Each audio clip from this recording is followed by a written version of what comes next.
Talking all things theatre and events. Doing a few years of touring in that sort of circuit, that led me to being a head of lighting.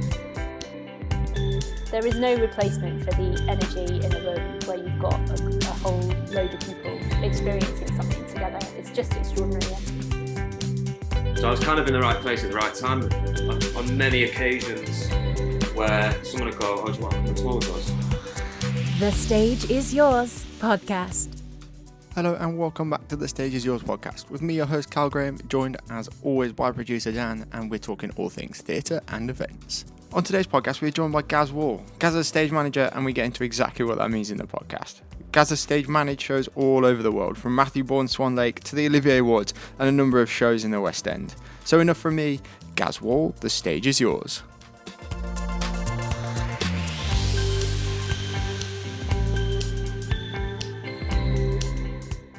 Join us on the podcast today. We're joined, he's been on before, we're joined by Gaz Wall. How are you, mate?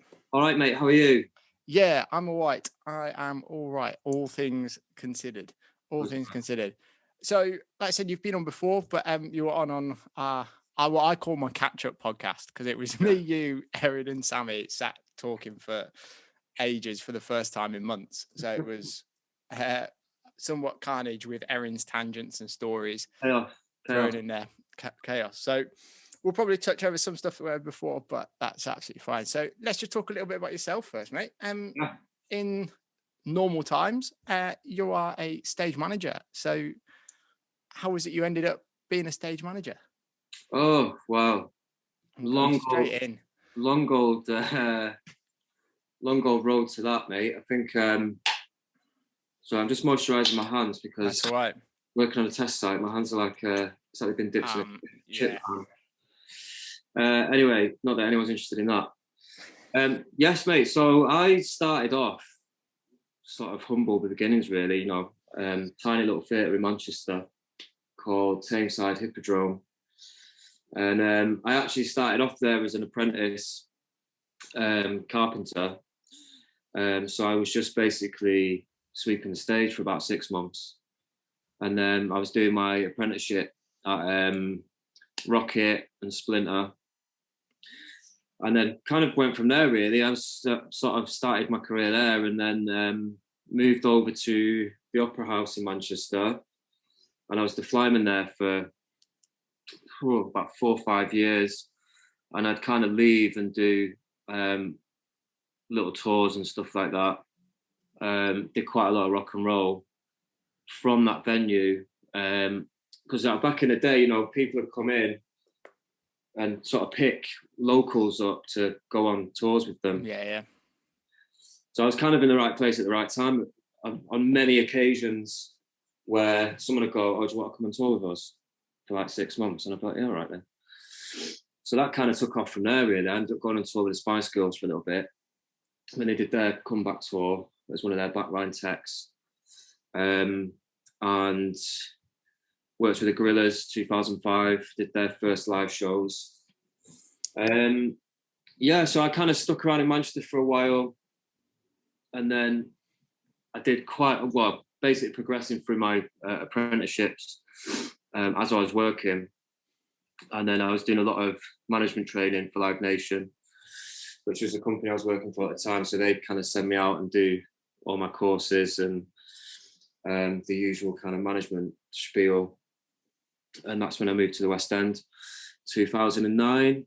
Did my first West End show, which was Love Never Dies.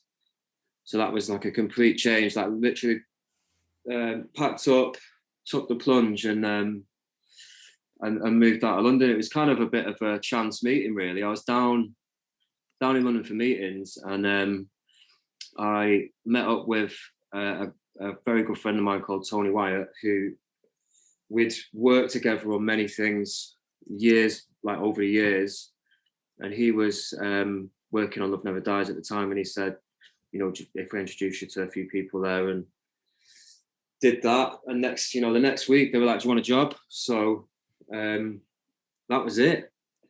So I was there for 9 months, I think, and then kind of went off and did a few other things, came back, and just sort of bashed my way through numerous shows in the West End, and I was doing more stage management training as I was working. So yeah, I think when I got my sort of first big stage management job was 2013, I think it was, which was Saturday Night Fever. So a good friend of mine, Lee Batter, who I'll give a shout out to, he's now the head of production for Really Useful. He's my big boss on the Olivier Awards, basically. So yeah, we'd already been doing that for about 5 years together at this point. And yeah, he was like, "Do you want to do the Saturday Night Fever tour?" So I was like, "Yeah, go on then." So off I went, did that as a sort of lowly tech ASM at the time. And then I ended up becoming the stage manager on that show for one reason or another, which we won't go into. But yeah, that was like a massive stepping board for me to becoming a sort of full-time stage manager. I think once you kind of do one thing as a stage manager, you've kind of made that leap. So that's when you start getting recognised as a stage manager. You know, I mean, a lot of people they want to be an ASM and they want to be an ASM forever, or they want to be a DSM and they want to be a DSM forever, etc.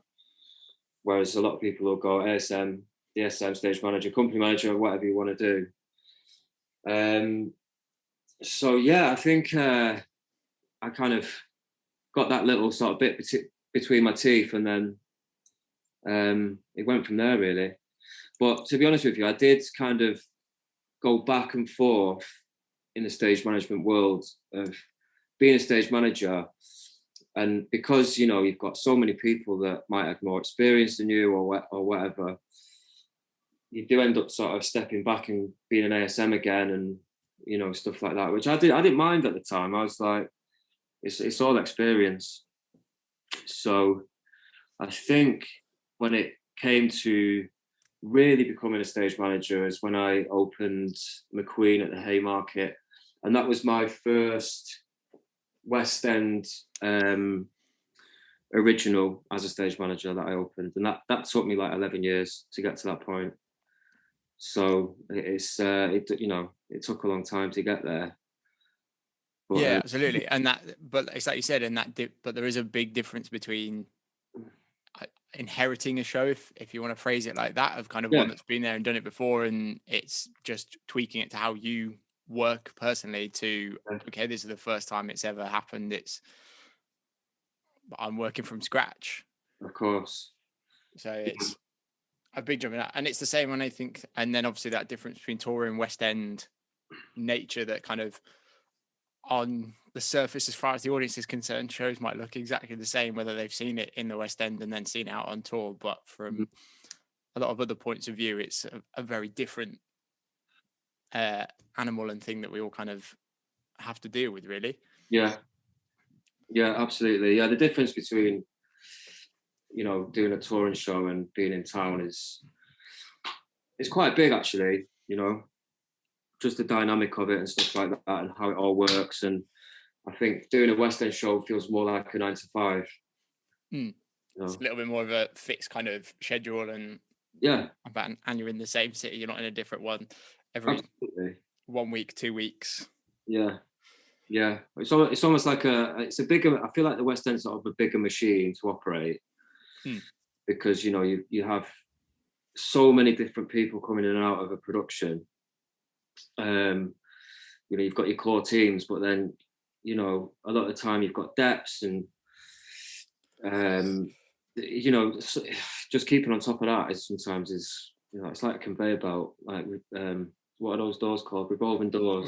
Yeah, exactly. Of people coming in and out, and yeah. Whereas with, you know, on tour and stuff, you're kind of the same hub of people. Yeah, it's the same core of. I mean, a big tour, 60 odd people predominantly that's make that show happen every week. The changes are as minimal as possible, really. Yeah, absolutely. And then that's challenging in its own way. So it's, you know, you're dealing with a different place every week, and or every 2 weeks, or whatever your schedule is. But and obviously different spaces constantly. Yeah, absolutely. So let's touch a little bit on kind of the kind of for those listening to that aren't 100% sure of what the stage manager role is, and it does tweak a little bit depending on what it is, but for the most part, how would you kind of say your kind of overarching or the main kind of role that you are there to do, really? Well, basically, you're like the point man, really, for the whole thing. There's a lot of it's weird being a stage manager because you are one HOD in a long line of HODs on a production, but I think traditionally the stage manager is always seen as the person that you go to sort everything out. Yeah, if there's kind of a head of department for head of departments. Yeah, a little bit. Yeah.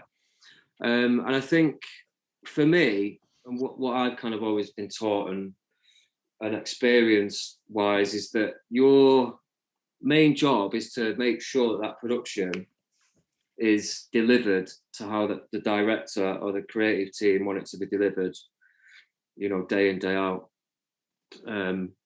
You're kind of the person that's involved from the start with what they want to achieve, and it's keeping that integrity and that level of professionalism throughout every day. Do you know what I mean? Yeah. So even though you're in charge of your own team, of course, and you're your own little department in a pool of other departments, and it's just making sure that everyone is on the same page at all the time. So it's it's a lot to keep that going. But yeah, I think you're the point person in a production, and I always say, stage managers, they always earn their money when things go wrong. I think that's really important, because you can do a show night after night after night and it goes absolutely smoothly, no worries at all. But when it does go wrong, you've got to be able to just literally flip that switch and get it sorted, because everyone's going to come to you for the solution, and you've got to be able to delegate all of those people that want to get their yeah, absolutely. I think in those moments that none of us like to happen, obviously depending on what it is you've got. Yeah. From the side that I'm looking at it, very much from the production element, I know that you have the lighting team will be figuring out if it's their issue or if they've got things to do, they'll be sorting their out, and you've probably got all those conversations in your ear at once. Yeah, kind of try to do that and trying to kind of just decipher exactly what's the best way to go through that. So I think it's moments that a lot of people don't necessarily realize are going on. For some people, when they see a show, when something go wrong, some people quite enjoy that when they go to see a show. They're like, oh, we don't often get to see things go wrong. But for us, it's the exact opposite. None of us want it to go wrong, but it's in those moments you go, yep, fine, let's do what we're paid to do and figure it out and make sure that it carries on and that it doesn't, like I said, and it doesn't happen again, because there's nothing worse than any show that you keep having to something go wrong that's the same thing. Yeah, of course. Again and again. I think for the stage manager as well, and for my role, it's really important that you have the full spectrum of knowledge for that whole production. So, because you are there from sort of day dot in the rehearsal room, and even if you're stepping into a show that's established or starting off a brand new production, you've got to learn every single bit of detail that goes on. And I think that's sort of for the whole stage management team across the board, really, because they are the first ones in the room with the cast and creators, and it's almost like they're learning their thing and you're learning it with them. Do you know what I mean? Yeah. So no matter what kind of genre of production you're doing, you've got to be able to really get the knowledge of what's going on from the very start, because like you say, people are always going to come to you for a solution. And if you don't know exactly what's going on, then it's almost like impossible. So you've got to really almost stay 2-3 steps ahead of everyone else. Yeah, understanding. And like I said, it's something that us on the production side of it, it's not very often we might go into the rehearsal room maybe for one rehearsal quite late on in the process, just so that we can start to see a few things. But you guys are in there from day one, so it's kind of going, okay, yeah, so if this is happening, there's also going to be, you're going to have a stage lighting technician there, you're going to have 2 crew doing this, and kind of trying to negotiate that so your performer, whoever that may be, is as kind of prepared as much as possible, that it's not just going to be a nice empty space for you to walk off, or wherever it is. So it's kind of having enough kind of knowledge and that kind of overview of everything that could possibly be going on at that moment, really. Yeah, absolutely. You've got to, because when you step into rehearsals, you do all of that kind of routine, and you work closely with the creatives, and it's almost like they don't come up to you and say, right, you've got to learn all that like they would with a dancer. They just expect you, or expect to know that you're learning it as you're going along, because when it comes to being in the space and getting the production on, everyone's expecting you to have the answers to everything, because like you say, the technical team are not in the rehearsal room, so we're the ones that are coming in with that knowledge of the production. So everyone's doing pre-production on their kind of things, lighting, sound, whatever, but you've got the knowledge and basically the rundown of the performance, what everyone's doing, where everyone needs to be, all the blocking, all of that stuff. That's all you. So you've got to be able to just be like, right, that's that, and because people are just going to bombard you with questions, when you get to like tech and stuff, and so that's kind of me. Exactly, absolutely. Yeah, I think it's one of that, like, obviously everyone's got their own little things, but it's on an overarching thing. You're absolutely nail on the head when you say it's kind of the point man for it, and it's a quiet job, I think. Yeah, exactly. So yeah, absolutely. So that's grand. So it's been a very odd year. That's to say the least, and the fact that we're here a year later still in a similar situation where there's very little stuff happening at all, and certainly the stuff that is happening is very much in a kind of streamed online capacity, and it's a very weird thing for us. So you're had an experience of actually being in a rehearsal room and producing things, whether that's for New Adventures and stuff. How different has that been with everything that's kind of been going on and in place, and has it kind of had a huge impact on things that have managed to happen? Yeah and no. It's weird, mate, actually, because the things I've kind of done pre-Christmas lockdown time, like I was fortunate enough to do quite a bit of stuff in the adventures, sort of post Red Shoes being cancelled, and coming out of the first massive lockdown we had, we started doing some sort of, well, they were just 3 short films that we did first. So we were back in the rehearsal room for that at Sadler's, and it was weird, mate, because there was only us there. Yeah. Do you know what I mean? So we did a lot of rehearsals up in the Ashton Suite, which is like the main rehearsal space at Sadler's, and it was just like a little group of us. So I was kind of looking after, the usual rehearsal space, plus being this sort of COVID person that kind of had to make sure that everyone was doing what they were supposed to be doing and not breaking the rules, which is a something that we've never had to do before. But at the same time, it wasn't really alien, because in our job anyway, you are making sure that people are not leaving stuff all over the place, and not jumping all over each other and all that stuff. But it was different, because you kind of had to make sure that people are constantly sanitizing their hands, and you know, constantly cleaning whatever props we had, like all the time. Do you know what I mean? Even more than normal. So it wasn't that bad, really. It was weird because you think, oh, I just normally do this anyway. But yeah, it was good. It was good to do because you know, going so long without doing any kind of theatre work, and then we kind of had all these little projects that we were really lucky to get done, actually, because I think the worst thing for us was that at any point the plug was going to get pulled again. Yeah. Do you know what I mean? And there was always that uncertainty of, all right, we're doing something, and this is really great, and everyone was buzzing, but what about tomorrow if something happens or one of us gets COVID? That was the big thing. Yeah. Was looking after ourselves, really.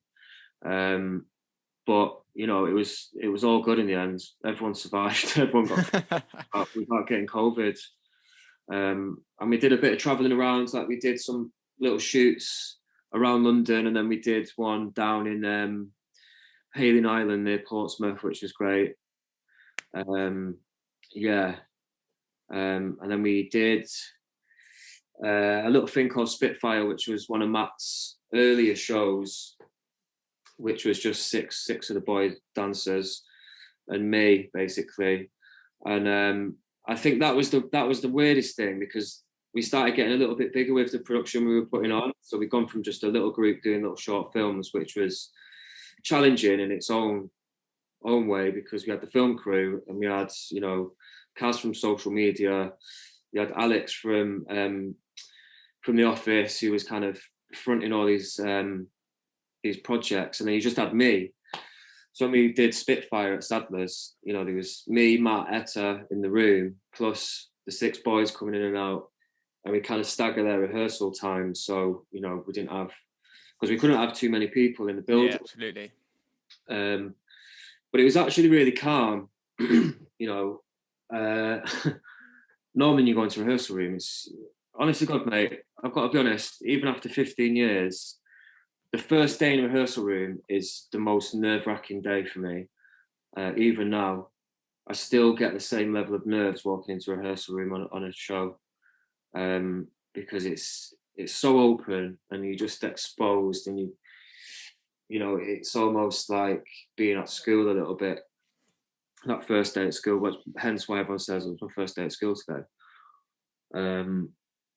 But yeah, we did Spitfire, and we had the main stage at Sadler's, and it was part of like Dance Nation for the BBC. But it was so well organised, mate. Like we had Adam Curie from Sadler's, who's one of the production managers there, and it was just so well drilled. But it was when I kind of had to call it as well, and I was like, "What? You want me to call it?" Yeah. So I've kind of been doing the music in the room. But normally I have Sammy or DSM who does absolutely. all the, you know, that's not really my gig. And even though I can kind of read music and all that stuff, it's like calling shows, mate, that's not my thing. And I'm nowhere near at a level to even do that, you know, on the extent that, you know, a professional DSM does it. So Etta was like, all right, so guys, you're going to call this then? I was like, what are you talking about? Really? I'm in this production meeting. Yeah. I saw probably, well, she at the time probably saw my face a little bit, but I was like, yeah, of course, Etta, yeah, no problem. But inside I'm like, shit, I've got to call this, and it's being filmed for the BBC, you know. But it was great. It was good. It all went really well. It was, you know, it was all pretty, you know, sort of simple and easy, but it was great, man. Yeah, it was really good. So we kind of bashed all that out, and that's kind of when we was a bit like, right, things are starting to move a little bit more, and I managed to get some of the team in to help me with some bits at Sadler's, which was nice, because, you know, you kind of want to try and help your team out as much as you can, and you know, so that was quite nice. And then we did, just before Christmas, we did a thing called the Christmas Wish, which was duets from some of Matt's shows, which was great fun. And that was just before the new restrictions came in. So we managed to just get that done, which was really great, actually. But it was on an empty stage at Sadler's, You know, it was really minimal, and the whole idea was that we'd do it with the auditorium at the back of us. So when the guys did their bows, it was just to an empty auditorium. So it was weird. It was really odd, you know, because when you're normally in there, it's packed and it's loud, but it was just, you know, the four of us at any one day, and we'd do all the filming and we'd smash it out 5, 6, 7 times, and it was quite emotional, actually. Do you know what I mean? Yeah, absolutely. It's like it's one weird. of those. It's one of those where we walk into a theatre first thing on the morning and you go, it's always a little bit weird. Even just being like the first one in the building, or once the iron's just gone out or whatever, and you're there and you're like, it's not very often you get to just kind of, it's this quiet. Like if you're first on stage or whatever, just after the iron's gone out and you're like, this is weird. So yeah, I can imagine that was a very odd. It was really strange. We're so used to Sadler's being what it is, that it's always packed and rammed, and our London schedule was always so busy with rehearsal, class and everything as well, that actually to see it just a few people and know you're actually there working, but it's dead at the same time, must have been a very weird few days, to say the least. Really strange, mate. Really strange, but it was amazing. You know, it was really amazing. Yeah. It was almost like so stripped back that it's funny how you kind of sometimes forget the basics of your job. Yeah. Do you know what I mean? Because when it's just you on your own and you're going, oh yeah, I forgot how to use QLab because I've not used it for a year. I'm not looking forward to that at all. I'm trying to remember everything. Normally you just go, yeah, fine, not a problem. And you just do it without even thinking. And then I'm looking at it now going, okay, what's my first gig? What am I doing first time back? And it's just going to be, never mind the fact that if the first thing I do back, I've just got a truck full of cases and I'm expected to unload it and throw them around, I'm going to be dead. But it's crazy. So it is weird. It is weird. It's been a strange old, 13 months as we're madness. Date of us recording this, but it has been a weird one. But yeah, amazing that you guys got that chance to kind of do those few little bits and pieces and kind of put them out. And actually probably in a podcast with Rory Cormack, and he talked about actually you've got to look for the good things to come out of all of this, because otherwise it's just gonna eat you alive. But he was like, things like what New Adventures have been able to do, would they have been able to do those in any other time because without that, normally at that point Nutcracker would have been out and things like that. So actually this time just allowed us to do some things that have probably been talked about, but no one's got, we've not got the time for that. Absolutely, mate. And I think with a company like New Adventures, they don't just they just don't stand still. No. And that's kind of what I love about them, is that they're constantly moving, they're constantly progressing and looking for more ways to sort of get themselves out there and give opportunities to people. So like you say, absolutely great. They probably would have never got the chance to do those little projects. They might not have ever come to light. But I think because of the situation, they've kind of grabbed the positives. You know, Matt and Etta, you know, they're always kind of, like I say, moving forward and making sure that everyone's getting an opportunity to create something. And because they're creative people themselves, you know, they don't want to just sit there and go, God, well, we're not going to do anything. So I think that gives them such an edge over other companies I've worked for before, that they don't stop and they want to make sure that their people are looked after. Yeah, absolutely. And like I said, you just work for the company and things like that, and we've all felt it when we've worked for their shows and stuff, that there's always little tweaks and stuff going on, whereas a lot of shows will get to press night and they're like, yeah, that's what it was on press night, that's how we're going to go forward. Whereas Matt's constantly working individually with some of his dancers and stuff as well to do that, and never stops. It never stops, and there's always little bits and pieces that are tweaking and happening. And sometimes you want to go, can we stop now? Yeah, I really won't mind me saying that. But exactly. But it keeps you on your toes. Do you know what I mean? Absolutely. Which in some ways, I think from our point of view is something, certainly from the tech side of things as well, because it can be very much easy from a lighting sound point of view to just get to point of, yeah, fine, it's same every time. Even a cast change doesn't necessarily, certainly from a new adventure show point of view, doesn't necessarily do a huge amount to what we do show to show, but Yeah, it does for me. It does for you, absolutely. Keeping track of who's mate, on. listen. When I did Swan Lake, honestly, God, and Sammy and the other guys will tell you this, because the cast were all numbered.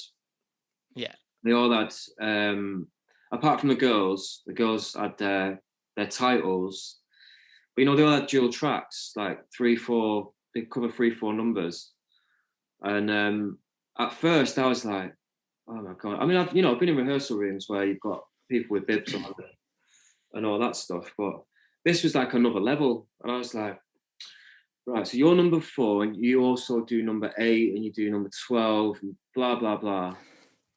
And, but they've all got names as well. So you remembering the names, remember the numbers, and they've all got shaved heads.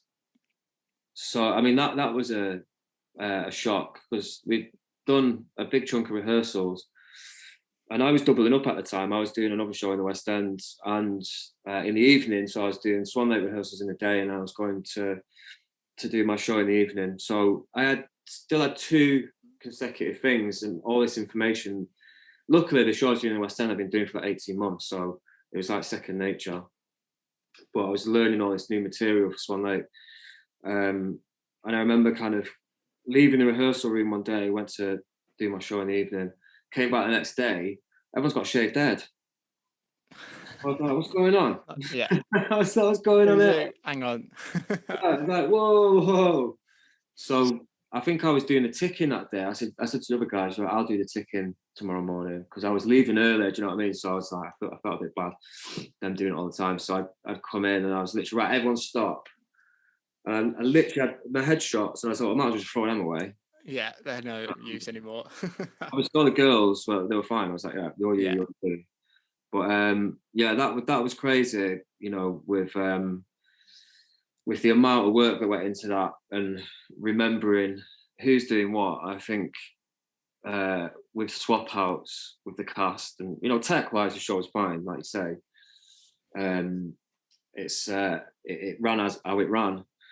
But when the cast started going off, it was wild sometimes, because, some people you could get away with them not being on stage for a whole sequence, whereas some people you couldn't.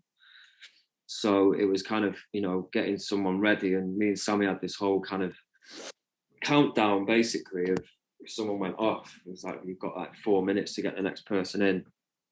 And obviously we'd have to get the resident notified and stuff like that. Sometimes they're in the auditorium, so if a dance captain was on stage or not around, it was nuts. So we kind of almost used to sort of make those decisions if in their place, really, and just hope that we'd get them right, and luckily we did. But yeah, the cast swap outs on that was like nothing I've ever seen before on any other show, because it's a lot easier with character names and all that, but this was just with numbers. Yeah, absolutely. And it was like, right, so that person can go into number 12. So that means this person's got to come into number 7. So trying to do that during a show, and still keep everything else. Yeah, with everything else going on. Yeah, nuts, mate. But amazing.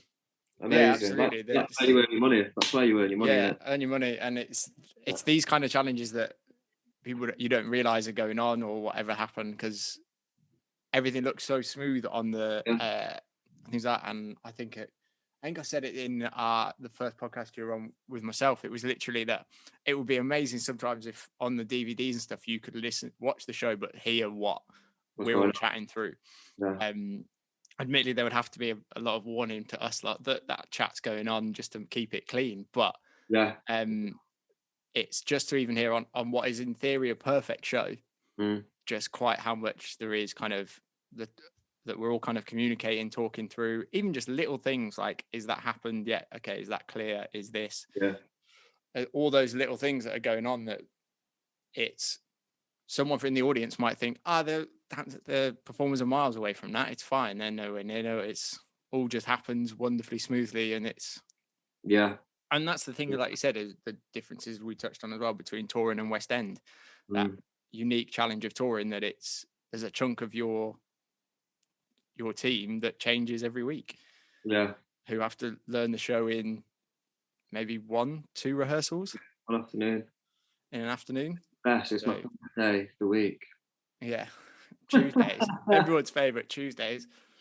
Awful. I used to, honestly, God, it's one of those things where, and that's just the beauty of touring, like you go, right, this is what we do, and it's got to happen. But sometimes, Tuesday afternoon, yeah. I never used to look forward to Tuesday afternoon. No, there's just an added pressure to a Tuesday afternoon that you go, right. Mm. You've obviously got your own list of things that you're like, yeah, I need to check this, this, and this, that this works how it's supposed to here and stuff like that. And keep an eye on 8-10 different guys at the same point. Yeah.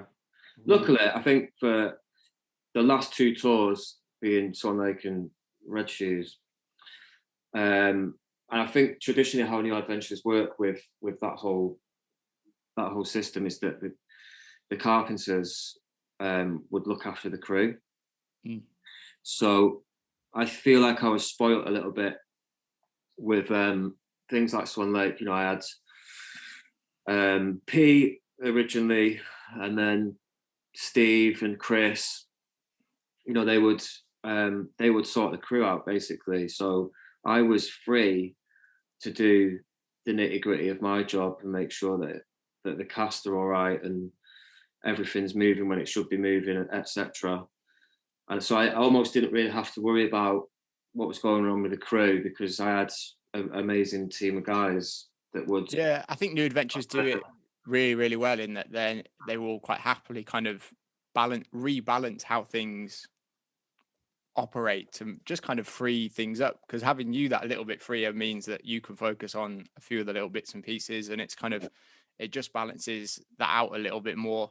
Yeah, doing that of absolutely. How that works, and keeps everyone that little bit more sane and not quite as stressed in what is potentially quite a stressful environment as well, especially if it's not going according to plan. Yeah, of course, and obviously, you know, I'm getting pulled from pillar to post a lot of the time. So it's nice to be able to be free to roam, and I can concentrate on what Matt and Etta need, or Kerry or Pia or whoever, Glenn, and cast, and whatever you guys need as well. And I think for me, it's making sure that I'm giving the full support to my DSM and the ASMs. Do you know what I mean? So yeah, absolutely. It's amazing, you know. So I've been spoiled the last few tours in that respect. So thank you, Carpenters of New Adventures, for your amazing support. I think it's one of those. I think, they like to give me a hard time. Absolutely, they like to give everyone a hard time, but in a nice way, in a lovely. Yeah, absolutely. In the nice way. It's when they're quiet and they're nice to us that you're slightly more worried. I think. Yeah. When you're worried about the Carpenters is when they're not playing jokes and having a laugh and quite cheery and happy. So they're not making noise. Yeah, that's when if they're being too quiet, I know something's wrong, because you know they're up to something. Shouting at each other. But as long as you don't shout at me, I'm all right. Yeah, absolutely. But well, we touched on it there a little bit. Obviously, kind of throughout this year, there's kind of been various levels of support and stuff, and I think it's varied massively between exactly where you are in the industry, and even down just to the company you work for. So I think it's, and we both know people who we may unfortunately have lost to the industry just because they couldn't afford not to, and have actually inadvertently might have found something that suits them, their life a little better now than it did a little while ago. So I can't fault New Adventures for kind of what they did, and that they certainly supported us way longer than they probably had to. That's for certainly for sure in that sense. So, and to the point that there's still lots of conversation and stuff going on now, keeping us in the loop as to hopefully when things do start to kind of move forward, really. Yes, mate. Yeah, absolutely. I think it's mad. It's a year. I can't believe it's been a year, but yeah, no, they've been great. They've been really great. I mean, I think just in general with the whole support thing within the industry has been a bit hit and miss, as we know. I think some production companies have done absolutely nothing for their staff, whereas some have gone above and beyond. Do you know what I mean? And I think, yeah, No Adventures, obviously, because that's a company we were with at the time. Yeah, they've been amazing, and they're still kind of giving out ongoing support to everyone. So yeah, I can't fault them. Do you know what I mean? Yeah, absolutely. And when you, like I said, we know all of that. I certainly fell in the gaps of support when you've jumped around between PAYE, self-employed contracts. Yeah. And they're expecting everything to be, oh, well, you've done this for the last few years. Well, not strictly speaking, no. Like a couple of my tax returns are literally me telling you I've already paid my tax. Yeah. So, but because I was a PAYE employee with certain companies and contracts, then that didn't count in that sense. So it was a real weird time. So I fell through the gaps.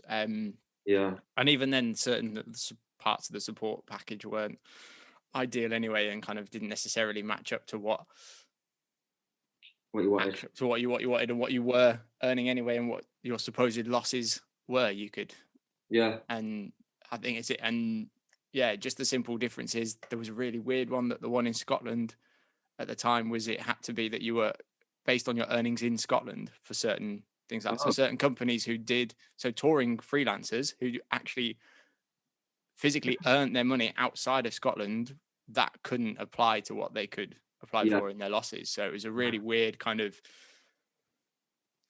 that every bit had a different set of regulations and queries that had 101 different conditions attached to it, and it very quickly you could fall through the gaps in it. Hard in it.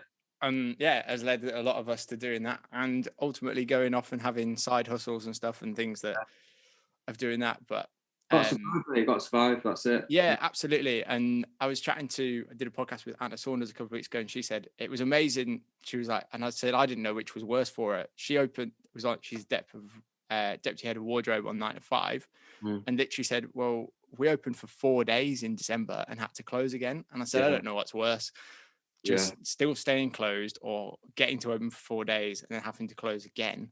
I was like, I don't know what's actually worse in that situation. That amazing you got to do 4 shows, but at the same time I'm like, but you're straight back to sat doing nothing. So it's bad. I mean, because it's not great for everyone's mental health. I know mental health is a word that's being used a lot at the moment, and quite rightly so. I think in our industry anyway, mental health's a massive thing that probably gets overlooked a lot of the time. I think for all the years I've been doing this job, you see it all the time. You see people struggling with mental health constantly.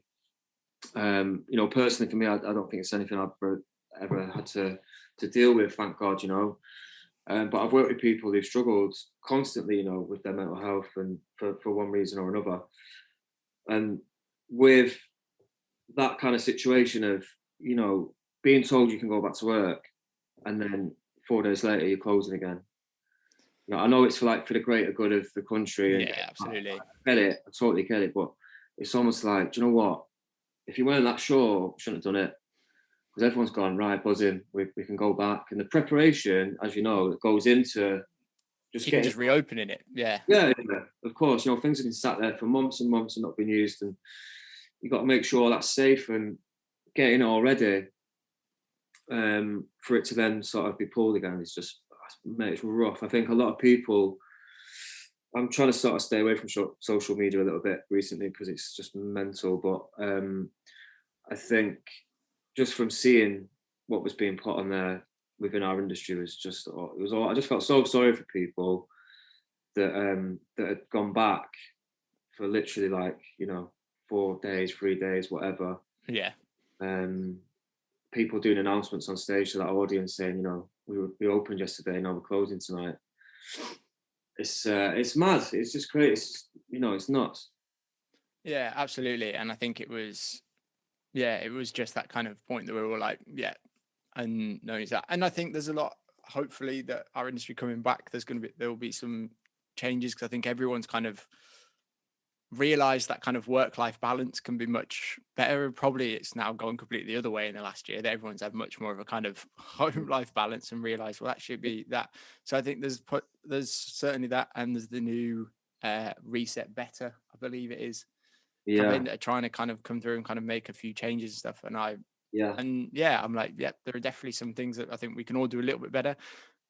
Serious thinking through for some of it, but certainly in the touring side of things, I'm not quite sure how some of that will apply to that, but I'm sure the industry will figure it out, hopefully.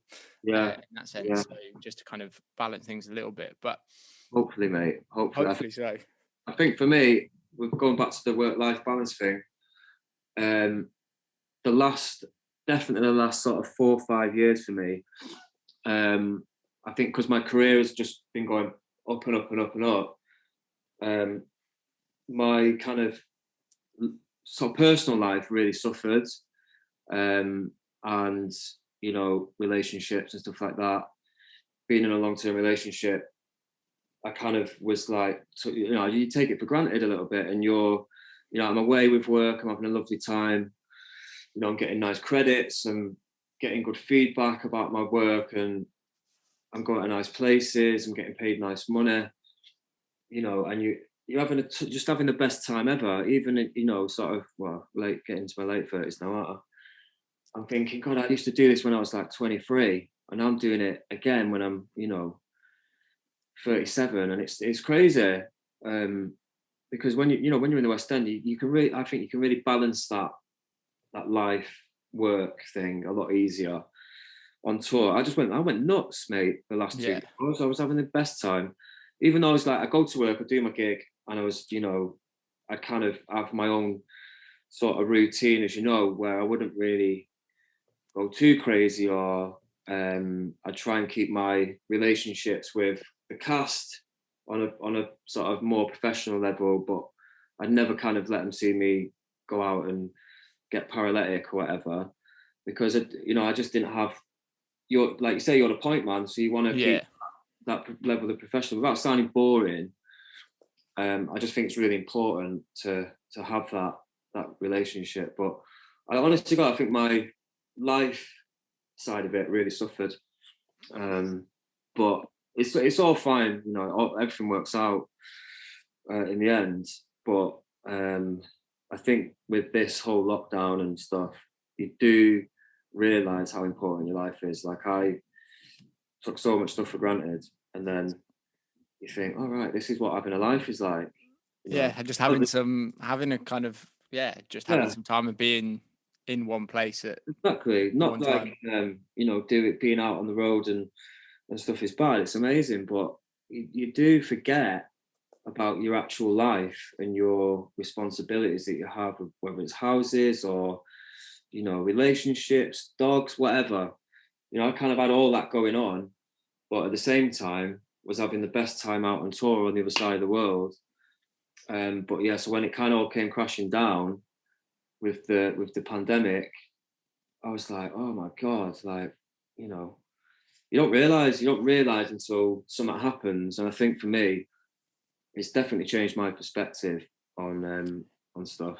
Yeah, I think it's one of those, you can't help but look and think about how, certainly when you go back, how you're going to try and find and strike that balance. And it's, I think it's something that's going to be more at the forefront of everyone's kind of conversation going forward. I think that just because everyone's suddenly kind of inadvertently been made much more aware that actually what was happening might not necessarily, although yes, it felt great at the time, like you said, that you're off certainly living out on tour, a different city every week, and out with essentially living with a great group of people and stuff is great. But then you kind of look at it and you go, yeah, well, I've kind of not done this and I've not done that. I'll sort it out when I get back. But when you get home, could be six months later. Like, exactly.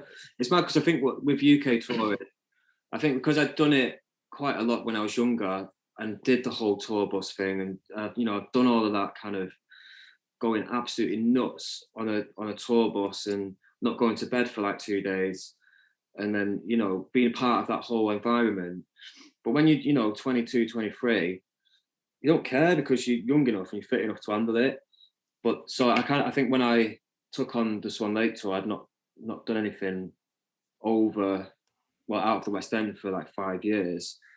I'd done a big stint in China, but gone straight back to the West End. So I had like a little rule that I'd always go home on a Saturday night on tour. I'd never kind of stick around unless we were, in like, I think we did Dublin and to Glasgow. That's a bit different, but I'd get in my car as soon as my get out finished. 20 minutes. Sorry, I know you guys are there. That's right. I've been there before. Having the beauty of being able to get out of the door 20 minutes, half an hour after the curtains come down, I'd be straight in my car and I'd be straight home. I had to really kind of, that was my golden rule, because having that time at home to do your, the girlfriend thing and the being in your own space, I wouldn't have survived a tour without having that reset. Yeah, it's just a little reset every so often. And I know I certainly, even just move around the country, like I know if I went past my folks and stuff, if we were traveling past that, straight in, fine, do that. I can deal with it, and figure it out, whether it's I leave early Monday morning, whatever it is. So I've spent Sunday with like just chilling and relaxing and kind of getting away from that kind of theatre world is a very different thing, really. So it's because you're in such an intense bubble that, to coin the phrase of the year, bubbles, but it's amazing how quickly that time can go by, and things just outside of that world really still go on. It still happens. So it's absolutely, mate. And I think as well, if you're on a tour that is going to be going overseas for a while, it's important for me anyway, at my kind of point in my life, it's important for me to make sure I get as much time with people that I'm not working with. No disrespect to the people I'm working with, as much as I love them all, but you're going to be spending a massive chunk of time overseas with them, and that when you do go overseas on a tour, it does change the dynamic. Everyone sort of behaves a little bit differently. Some people let their hair down a bit more, and there's always that phrase of it's not a holiday, and it's kind of true, because it sort of is a little bit. You're at work, but I mean, I always sort of say it's not a stag do when people go wild, and because you sort of do go a bit mad. You know what I mean? Well, it's that thing. Just managing yourself. Just managing yourself. Yeah, it's managing. But it's that thing. You're in that. And certainly within the UK, there's that flexibility that we're not all necessarily living. We're working together, but you're not necessarily staying in the same places, living together, doing that. We might go for dinner and stuff together. That's fine. But there's still that kind of, if you don't want to be a part of that, it's a little bit easier to get away. But like you said, going overseas, you're obviously all staying in the same hotel, working and stuff together. And generally the schedules are a little bit more shows wise. Anyway, once things are up and running, could be a little bit more relaxed in the kind of compared to the UK. So amazing. Have a little bit more free time. So yeah, amazing, absolutely. Do like a matinee at 1 o'clock and then have the day off. Brilliant. Yeah. Do you know what I mean? UK theatre needs to adopt that. That'd be grand. Do like a show at 12 and one at 4 and then you're done. Brilliant.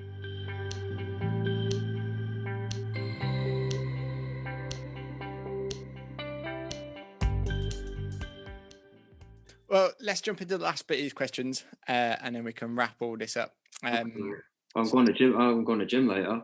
Exactly. But grand. So, first one. If you had a dream show or gig to work on, what would that be? And it can be absolutely everything. Anything that you want it to be. What do you mean, like?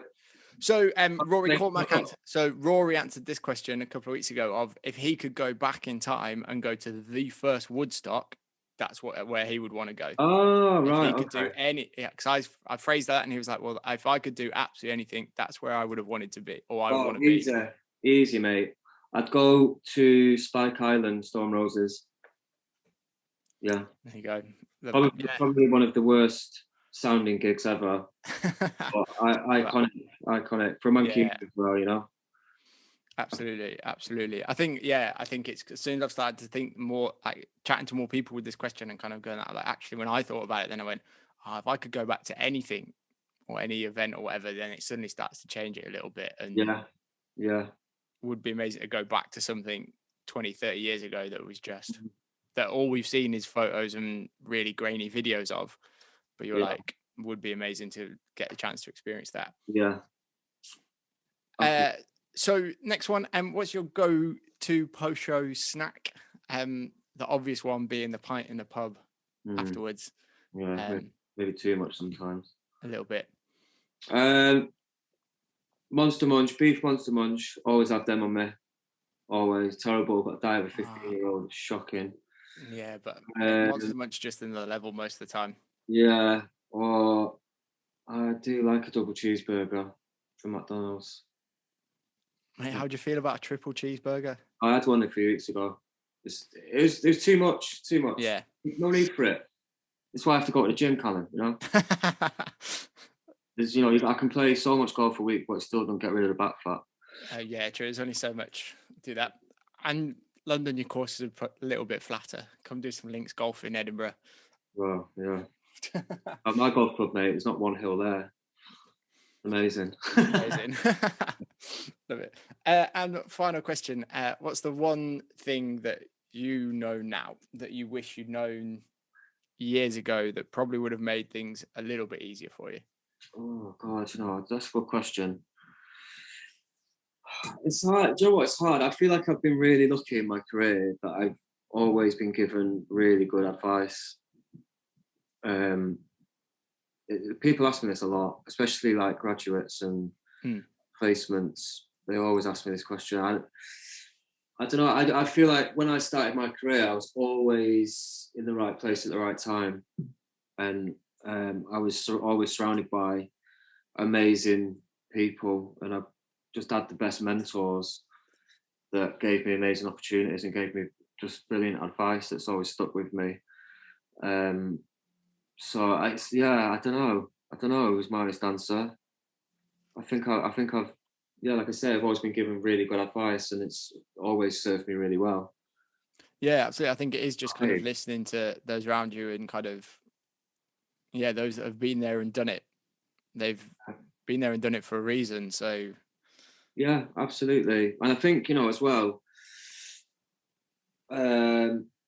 I remember being told, nothing's too big and nothing's too small. You kind of always sort of attack whatever it is, no matter how big it, the challenges are. If it's just some really small little project, you always should put the same amount of effort in. Because I think we do get a bit complacent.